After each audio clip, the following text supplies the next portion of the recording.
in front of your I is also a part of your real numbers, and then I represents the square root of -1. So complex numbers include imaginary and real numbers. All right, you have what's called pure imaginary. They do not have a real portion. So if it's just the I and a coefficient, that's considered pure imaginary. Imaginary numbers here that have plus or minus are part of your complex. Complex also includes real numbers. So all of your real numbers that don't have a piece of the I here, so all of your I portions have a 0 there.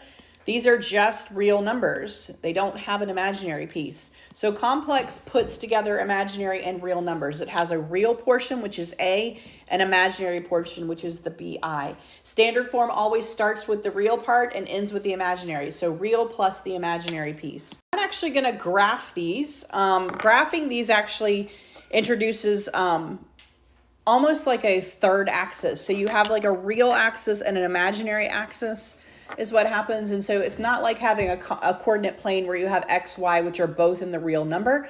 It's actually a different type of coordinate plane. It's a coordinate plane that has an axis that is imaginary and an axis that is real versus X and Y.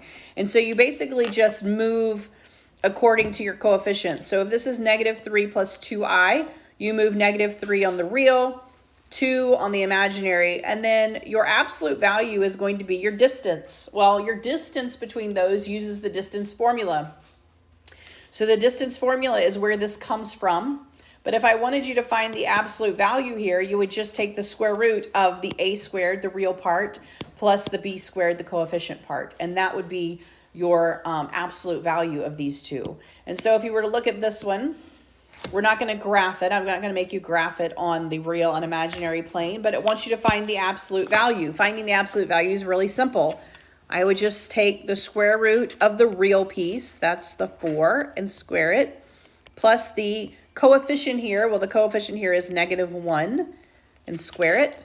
So I have the square root of 16 plus 1. My absolute value here is the square root of 17. All right? So finding the absolute value of a complex number is simple. You use the two numbers that you see, the 4 and the -1, which is front of the I. You square those, add them, and take the square root. And this can't be simplified. If I could simplify it, I would. Adding and subtracting imaginary numbers are really simple. You look at it as if you were doing like terms. So if I were to look at this piece right here, I would say, well, I'm going to add my real pieces. And so I'm going to add the 3 plus the 5. So my real portion of this is going to be 8. And then I am going to add the 2i plus the -4i. And I'm going to treat that like a coefficient. 2 plus -4 is -2i. So when you are adding and subtracting, you can think of it as just combining your like terms, combining your real portion, combining your imaginary portion. All right?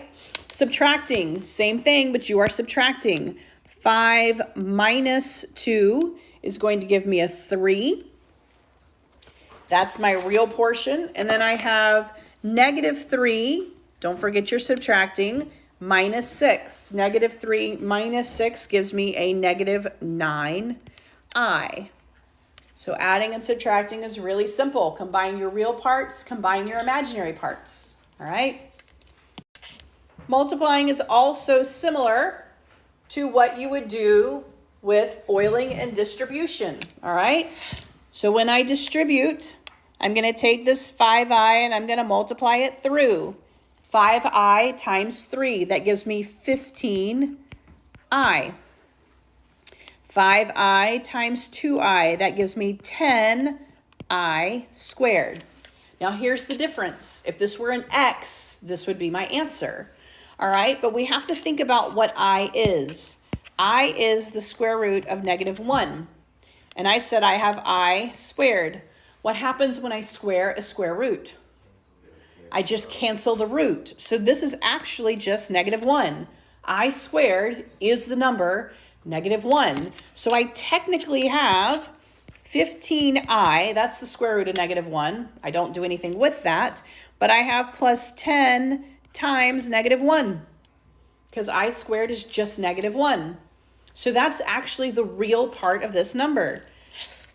10 times negative 1 is negative 10, and then plus 15i. If I want this in standard form, I list the real part and then the imaginary. So the difference between this and just foiling something with an x is that when you get something squared or cubed or whatever, you're going to have to think about what that means, all right? And we're going to talk about that in just a second. Let's look at the foiling one, all right? I have 4 times 2. That gives me an 8. 4 times 3i. That gives me a 12i. Negative 2 times 2i times positive 2 gives me a negative 4i. And then negative 2i times positive 3i is a negative 6i squared. I want to combine like terms here. Well, here's the thing. These are obviously alike. This one right here is negative 6 times I squared. Well, I squared we said was negative 1. So that's actually negative 6 times negative 1, which gives me a positive 6. So I actually have 2 sets of like terms. I have 8 and positive 6 that I can combine. That's 14. Then I do have these, positive 12i, negative 4i. That gives me a positive 8i. So when you have the foiling, you're going to treat it just like you would at first, but then when you go to simplify it, all of your I squareds are actually negative 1s, and you can replace those with a negative 1.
So if I were to FOIL this, all right, first of all, I want to point out these are conjugates. Remember what we said conjugates are? 3 plus a number, 3 minus a number. All right, so this is a special case, but we're going to do the entire foiling so you can see what happens here. All right, remember when you FOIL conjugates, you end up with the first one squared minus the second one squared. So if you remember that, you don't really have to do the whole foiling. Remember we had something like this when we did our foiling, and you always end up with a squared minus b squared. All right, special case, because your 2 center terms are going to cancel. You're going to end up with a positive 3 times a negative 15. You're going to end up with a negative 15i and a positive 15i. They're going to cancel. All right. And so if you take that rule and apply it, I'm going to take the first one and I am going to square it. Then I'm always subtracting, and I'm going to take the second one and I am going to square it. All right, let's talk about how we square that second one. Everyone should be able to square this guy. 3 squared, obviously, is a 9. For this second piece, I have to square the 5. That's a 25. I have to square the I. I squared is what? Is -1, right? And then I have to square the square root of 2. What is the square of the square root of 2? Just 2. I just get rid of the root. So this is times 2. All right? So that's what happens when I square that second piece. So I end up with 9 minus 25 times -1 times 2 is what? -50. So I have 9 minus the -50. Positive 59. And you'll see all of your imaginary numbers canceled out.